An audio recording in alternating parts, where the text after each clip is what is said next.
Stella Stevens was a trailblazer in Hollywood, breaking barriers as an actress, model, and female director.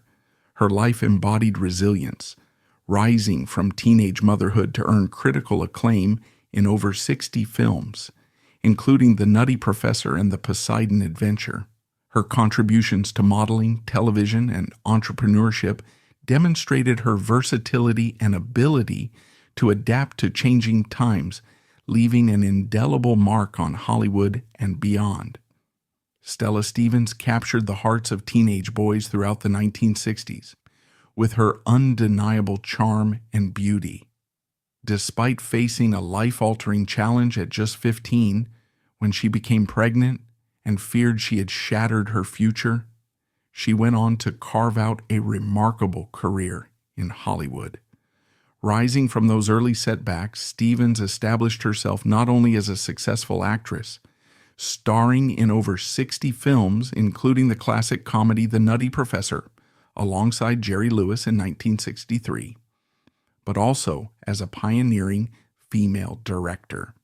She earned the Golden Globe Award for New Star of the Year in 1960, posed as Playboy's Playmate of the Month that same year, and later ventured into television, publishing, and entrepreneurship.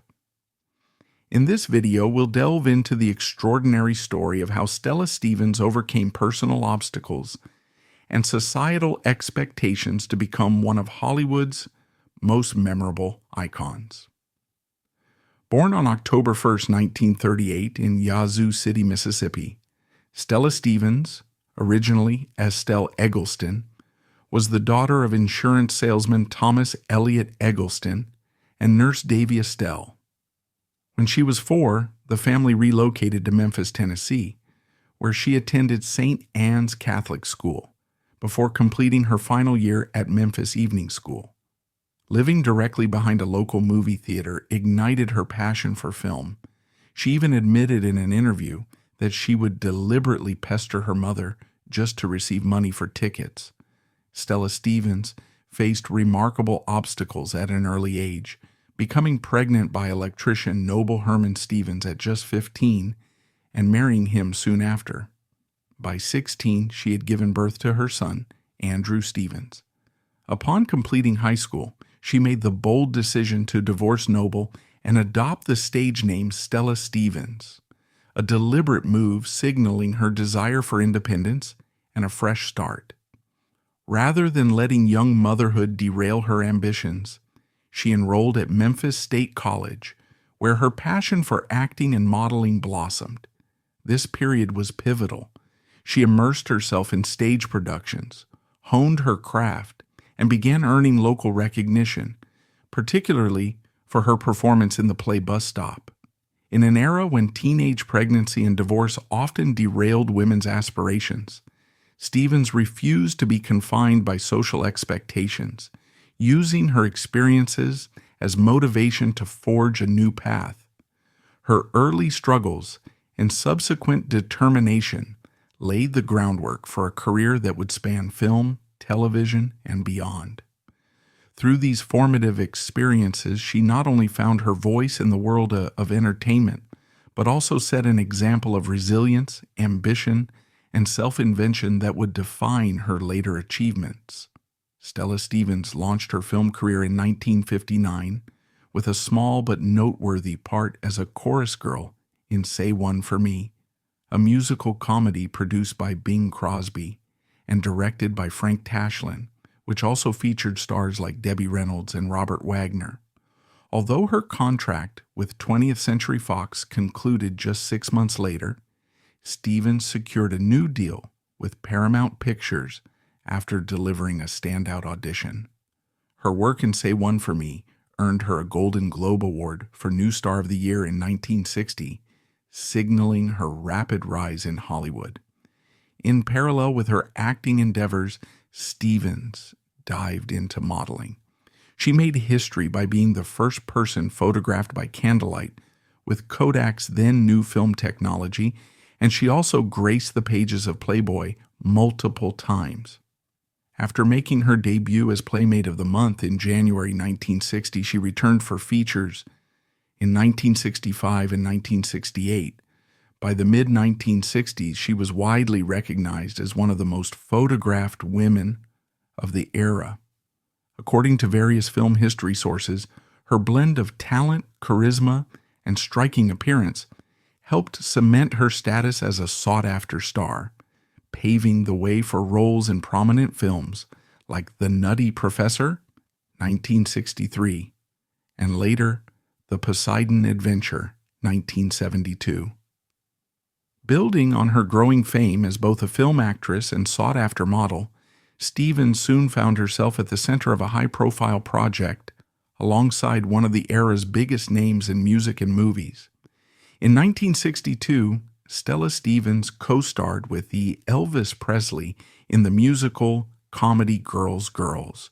Girls, directed by Norman Torog and produced by Paramount Pictures.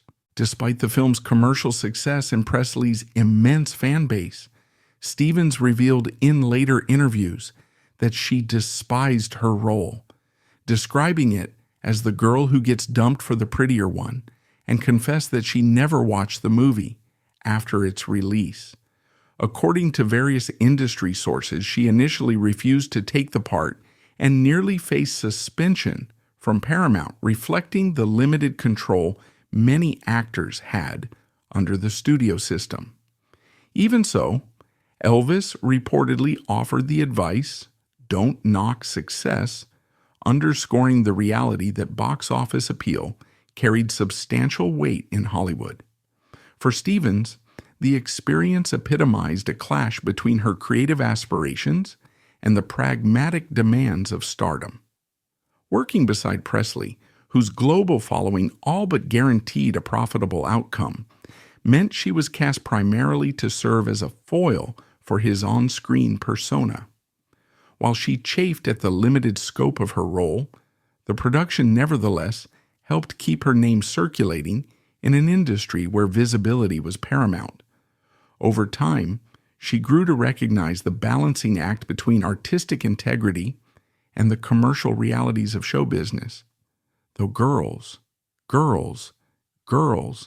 remained a source of frustration, it also taught her the importance of adaptability and resilience, qualities that would serve her well when she pivoted to television in later years and continued seeking roles that offered the substance she felt her talent deserved. In facing the studio's near suspension and battling her dissatisfaction with the part, Stevens gleaned valuable lessons about navigating a star-driven project. She learned to negotiate the power dynamics that often leave supporting cast members in the shadows, while also appreciating the doors such high-profile productions could open, even if they fell short of her artistic ambitions. Through this experience, she gained a deeper understanding of the realities of Hollywood's intricate machinery, ultimately forging a career that spanned film, television, modeling, directing, and entrepreneurship. Despite the creative compromises she endured, Stella Stevens emerged as a testament to perseverance, harnessing each challenge to fortify her position as one of the era's most enduring and multifaceted performers. Around the same time, Stevens found herself in the public eye for personal reasons, including a high-profile custody dispute with her first husband over their son Andrew. As her career continued to flourish, she ultimately won custody, and Andrew soon followed her footsteps into show business. He and his mother shared the screen in 4 films together, and Andrew Stevens went on to build his own reputation as an actor, producer, and director, most notably recognized for producing The Whole Nine Yards, 2000, and for his earlier roles in films like The Fury, 1978, and 10 to Midnight, 1983. In the wake of her rising notoriety and personal challenges, the shifting landscape of Hollywood, driven by changing audience tastes and increased competition, gradually steered Stella Stevens toward a new chapter in her career. By the late 1960s, Stella Stevens' film career began to lose momentum. This was not unusual for many actresses in Hollywood at the time, as they faced fierce competition from emerging talents and shifting audience preferences. Moreover, the film industry itself was evolving. It was moving away from the golden age of musicals and light-hearted romantic comedies, genres in which Stevens had once thrived, and transitioning toward more realistic or youth-oriented projects. In this changing environment, many performers turned to television, which was growing rapidly in popularity by the late 1960s and throughout the 1970s and 1980s. Stevens took advantage of this shift and secured roles that underscored her versatility. Her appearance on Alfred Hitchcock Presents demonstrated her capacity to adapt to high-quality, suspenseful anthology television, an arena famously overseen by the master of suspense himself, Alfred Hitchcock. Landing a part on this show reflected the industry's recognition of her experience and acting range. Meanwhile, her stint on Bonanza, one of the longest-running Western series, 1959 to 1973, gave her the chance to broaden her skill set by portraying a deaf mute, a role that required her to rely heavily on physical expression rather than spoken dialogue. This performance showed that she could step away from her earlier typecasting as a glamorous or comedic actress. Throughout the 1970s, 1980s, and 1990s, Stevens became a regular presence on television, guest starring in popular shows such as Fantasy Island, The Love Boat, and Magnum P.I. Some archives suggest she also explored daytime soap operas, which would have offered her an opportunity to work consistently, develop longer storylines, and showcase a deeper emotional range across numerous episodes. Her ongoing visibility in these diverse formats proved that she had the adaptability and dedication needed to thrive in a competitive entertainment landscape. Many contemporary sources emphasize that her looks, coupled with her experience in film, helped her transition smoothly to the smaller screen, where she built on her talent for engaging audiences.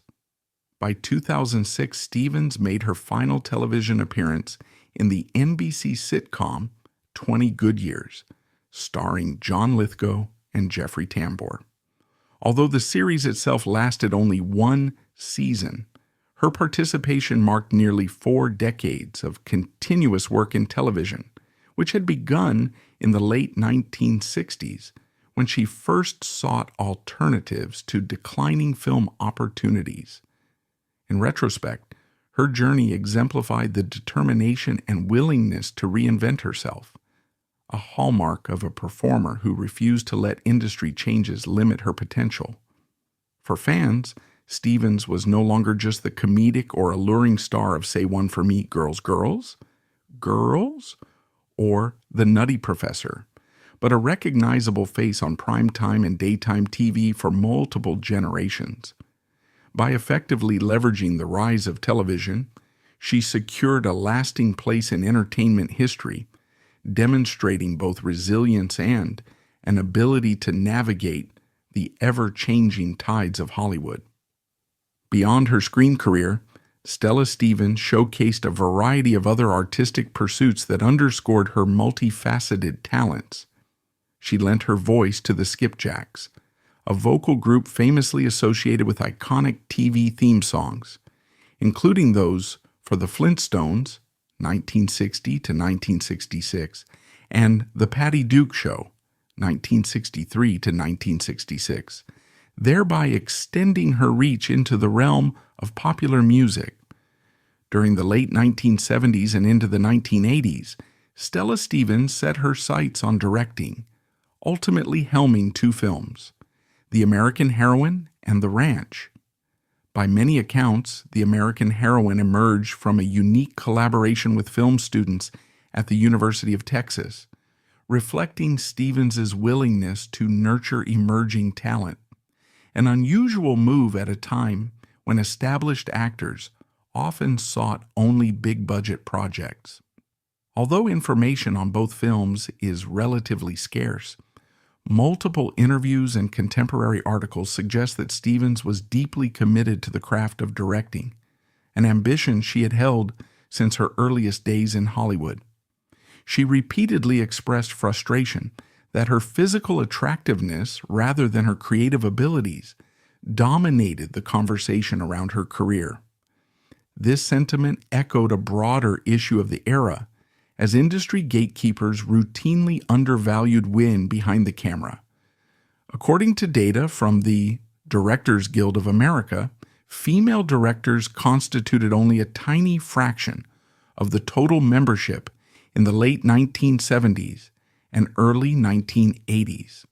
Despite these hurdles, Stevens's foray into directing highlighted her determination to transcend the blonde bombshell stereotype and explore the collaborative process of filmmaking from a new vantage point.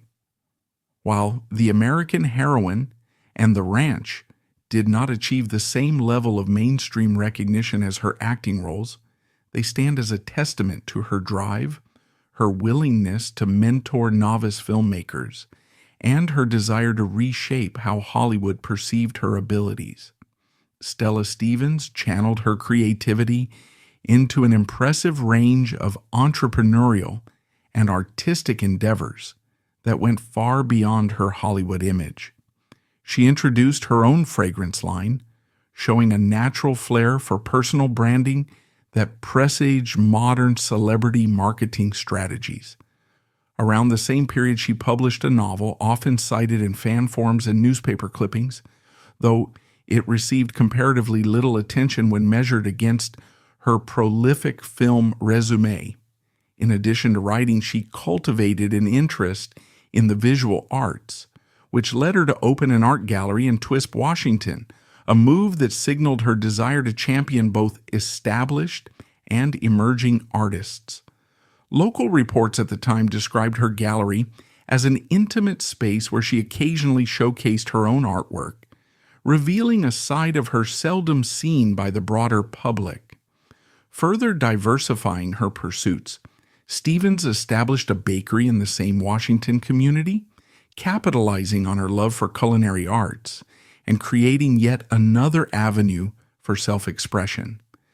These varied ventures, documented in regional newspapers and niche entertainment publications, illustrate just how committed Stevens was to forging a life on her own terms. Rather than relying solely on her acting laurels, she ventured into writing, retail, food service, and fine art, all while maintaining her connections to film and television. This multifaceted career path underscores the resilience and boundless curiosity that defined Stella Stevens as a genuine Renaissance woman, equally at home in the worlds of business, art, and entertainment. In the early 1980s, Stella Stevens developed a deep connection with rock guitarist and music producer Bob Kulick, widely recognized for his work alongside legendary acts like Kiss, Meatloaf, WASP, and Motorhead. Kulick, born in Brooklyn, New York, an older brother to fellow Kiss guitarist Bruce Kulick, had already solidified his reputation in the rock world by contributing to Kiss's studio recordings, including parts of Alive 2, and collaborating on Paul Stanley's 1978 solo album. He later earned a Grammy Award for producing tracks with Motorhead. Despite their different professional backgrounds, Stevens and Kulick grew surprisingly close. According to various interviews and fan accounts, they shared a home in Beverly Hills for many years, and while they never publicly confirmed a formal partnership or marriage, the pair were frequently seen together and often referred to each other with deep affection. When Stevens sold her long-held Beverly Hills property in 2015 to move into a specialized Alzheimer's care facility in Los Angeles, Kulick continued to visit her regularly, providing emotional support and helping to coordinate her care. Tragically, Bob Kulick passed away on May 28, 2020, at the age of 70. His death was felt not just by the rock community, where he was lauded as a respected session musician and producer, but also by those who admired his unwavering commitment to looking after Stella Stevens in her later years. This lasting bond between a Hollywood star and a pioneering rock guitarist became yet another example of the remarkable connections that can form within the entertainment world, transcending genres and sustaining both individuals through some of life's most difficult moments. Throughout her illustrious career, Stella Stevens garnered multiple honors that underscored her versatility and star power. Beyond her Golden Globe Award for New Star of the Year in 1960, earned for her role in Say One for Me, she received the Real Cowboy Silver Spur Award in 2005, celebrating her significant impact on Western films and television shows like Bonanza. She amassed over 60 film credits, taking on prominent parts in The Nutty Professor, 1963, Girls, Girls, Girls, 1962, and The Poseidon Adventure, 1972. On television, her 80-plus appearances range from classic series like Alfred Hitchcock Presents and Fantasy Island to soap operas that showcased her emotional range. Beyond these mainstream achievements, Stevens also left her mark in the modeling world by becoming Playboy's Playmate of the Month in January 1960. Her eclectic resume grew to include directing, entrepreneurship, and even musical performances, reflecting her boundless creative ambitions. Despite the later challenges posed by dementia and Alzheimer's, her enduring body of work, recognized by fans, film historians, and industry peers alike, has secured her a lasting place among Hollywood's memorable talents. Stella Stevens, who once described her childhood as deeply unhappy, rose to become one of the most celebrated entertainers of her generation. Emerging from the challenges of teenage motherhood, she built a remarkable career spanning over 60 films, such as The Nutty Professor, 1963, and The Poseidon Adventure, 1972, and earned accolades for her directing efforts, including The American Heroine. Beyond the silver screen, she ventured into modeling, famously posing for Playboy as their Playmate of the Month in January 1960, and later branched out into music with the Skipjacks, Entrepreneurship, with her own fragrance line, and even writing a novel. From her early struggles in Yazoo City, Mississippi, to Hollywood stardom, Stevens' story remains a testament to determination and reinvention. Share your favorite Stella Stevens performance in the comments, and don't forget to subscribe for more captivating film history.